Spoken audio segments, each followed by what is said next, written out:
That's the record button. Okay. Hello, beautiful person. What's that you say? My quality is significantly better? Significantly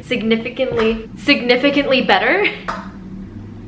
Olivia. I just got myself a new camera. Yeah, I'm pretty excited about it. That means I don't have to film on my phone anymore. I got my tea and I am ready to help you have the best trip in LA ever. I think so far I have 9 things generally that you should know visiting LA. Number 1 is places to visit.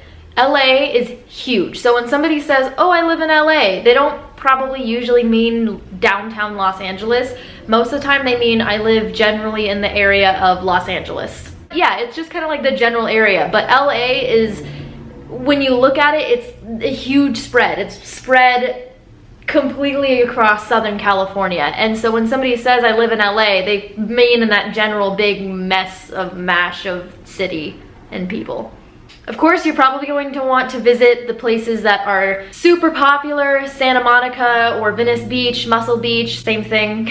The Hollywood Walk of Fame, the Hollywood sign, Griffith Park and Little Tokyo, and downtown Los Angeles. I also definitely suggest going to the Los Angeles National Forest, especially after it rains. Oh my gosh, if you can go hiking when it's raining or right after it rains, you're gonna have the best time because it's just so, it's misty and it's humid and it's green and it's gorgeous and all of like the wildlife is coming out and it's just, oh, it's so pretty. There's lizards and there's snakes and there's newts and there's all kinds of beautiful birds and it's just gorgeous. So you should definitely check that out if you have a little bit of time on your trip. Griffith Park is also another cool place. It's a lot more touristy and a lot more populated. I think there's some kind of man-made cave trail, super easy hike. It's somewhere in Griffith Park and that's also a really cool place to get your Hollywood sign picture because it's like right there and it's really pretty and you don't have to do the Hollywood sign hike and see it from behind. Also, Fashion District in downtown LA is a really cool place to see. I know that they have one little shop that all of the clothing that the students make from the fashion school kind of goes in there and then you can buy it for super cheap and all of the money goes back into the school, funding the school. So that's kind of cool. Little Tokyo is also a really cool place because they have the famous light tunnel. So if you go during the day, you probably won't, I mean, you'll see it, but it's not as nearly as cool as it is during the nighttime. And it's a really cool photo op, but try to go there maybe during the weekdays because it's gonna be really populated during the weekends because even the people in LA love the light tunnel. Super cool photo op. Places to be careful of is my number 2 because there's obviously places that you should definitely go see and take pictures and live beautifully while you're on your trip in LA, but you should definitely be careful because it is a city and it is huge and it is filled with crazy people. For example, the Little Tokyo Plaza, all good, but if you go a little bit too far, kind of gets a little sketchy. Be really wary of where you're wandering and where you're going and just kind of how the environment changes because it changes very quickly, especially downtown. I'm sure you've heard of Skid Row, especially the song from Little Shop of Horrors, or maybe that's just me being a theater kid in high school. Los Angeles Street, San Pedro Street, Figueroa Street, Civic Street, and the Metro Station, and the Pershing Square Street and Metro Station. Oh, Olivia. Now, I'm telling you all about these awesome places, but how do you get there? Taxi, Uber, Lyft, right? Yeah, you could definitely do that, but we have a lot of traffic because what else is LA famous for than traffic? Especially if you're traveling during the rush hour, which is in the morning and in the evening when everybody is going to and from work, you're gonna get stuck in that Uber and you're going to be in that rush hour traffic just as long as everybody else. So what you can try is using the Metro. This right here is called a Metro card. This right here is called a tap card.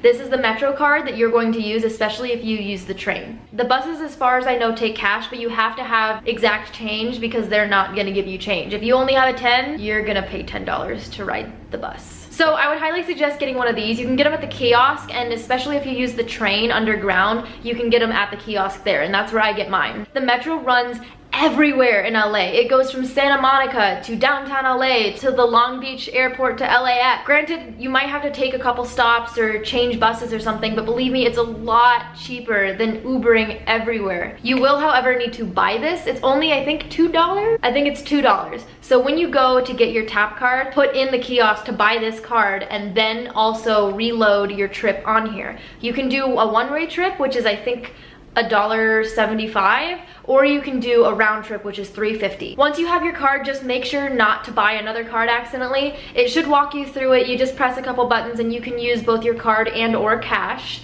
to pay for your Metro card. So just make sure once you have it just to reload it and not to buy another card. You will need a card for every single person that is traveling with you, so each person has to have their own card. Number 4, the Hollywood sign and the Walk of Fame. What else are you gonna go to LA for, right? You wanna see all the things that you saw in the movies and La La Land, and it looks so pretty and so glamorous, and it's Hollywood and the movies are made there, and it's really dirty and crowded.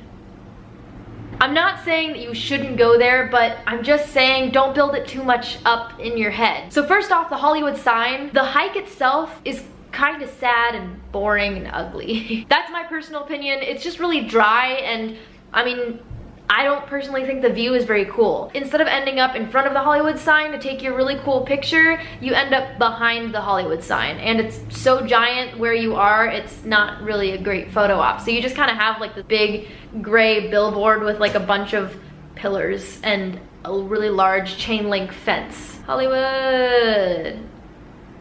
If you want to see the sign, I suggest going to the observatory. That is going to give you a really cute front view of the sign, and you can take a picture there, and you get 2 birds with 1 stone. You get to go to the observatory, as shown in La La Land and plenty of other movies that I can't think of because that's the most recent thing that comes to my head. Plus, the observatory is actually really cool, and it's really pretty. Even if you can't go inside, like me the first time I went and saw it, it's really, really cool. Just the whole structure is really nice, and you get a really nice view, and then you can also see the sign. I suggest going to the observatory to get both of those.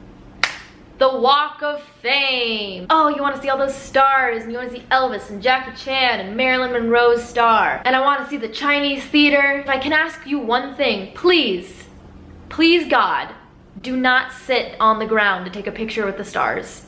Please don't do that. You have no idea what happens on those streets. No idea.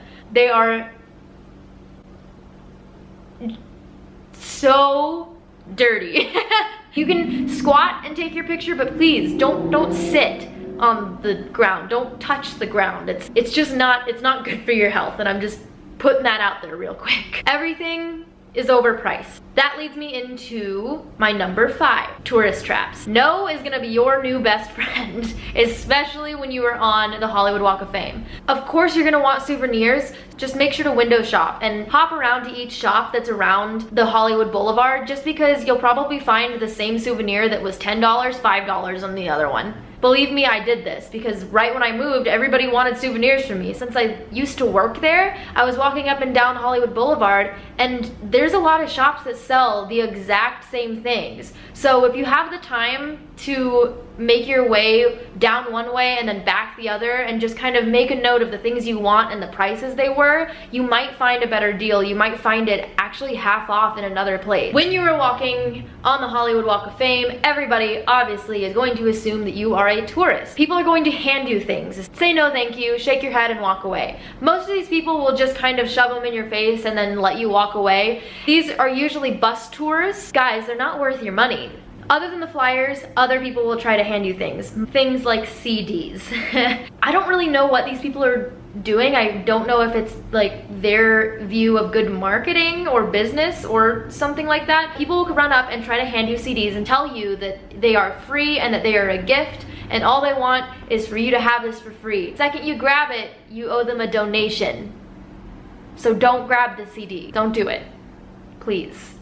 Also, the performers, you are going to see lookalikes. You're gonna see people in costume, you're gonna see dancers, singers, things like that. They're all really cool, but I want you to know, if you stop one of them to take a picture or you take a picture of them, they will ask you for money. Same thing goes for the people who are holding the really big snakes or have the really pretty parrots that you can hold for $5 or $20.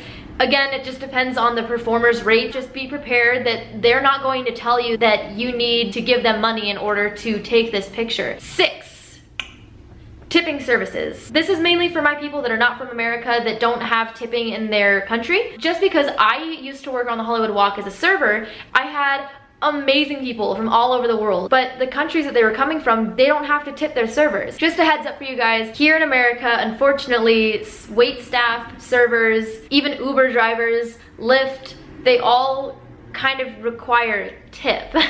We all kind of live off of it, unfortunately, here. I don't know why the system is like this.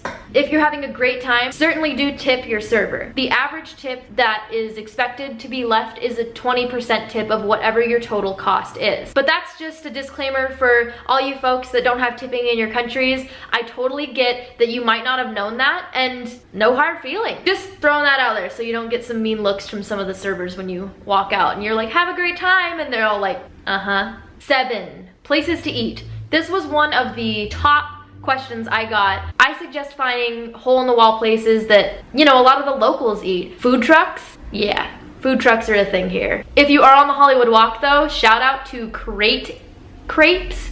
I think that's how you say it. I'll put a link.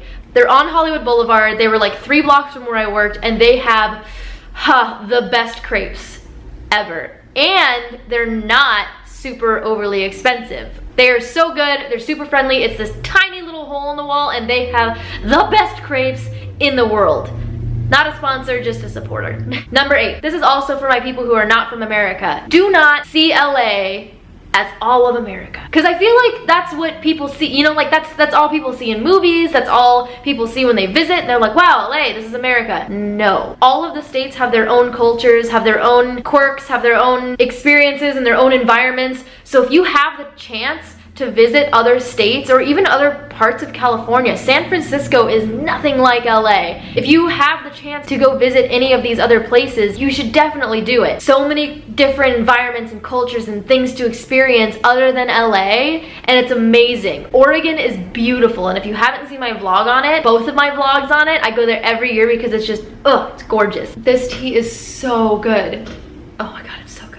I really hope that if you do end up visiting LA, that you have a wonderful time, you get amazing photos, and you come back with amazing memories. I hope that you see everything that you wanted to see. It's kind of like its own little world. Its own little bubble is LA. So it's a strange little place, but it's an interesting one for sure. Anyway, thanks so much for watching, and as always, good luck.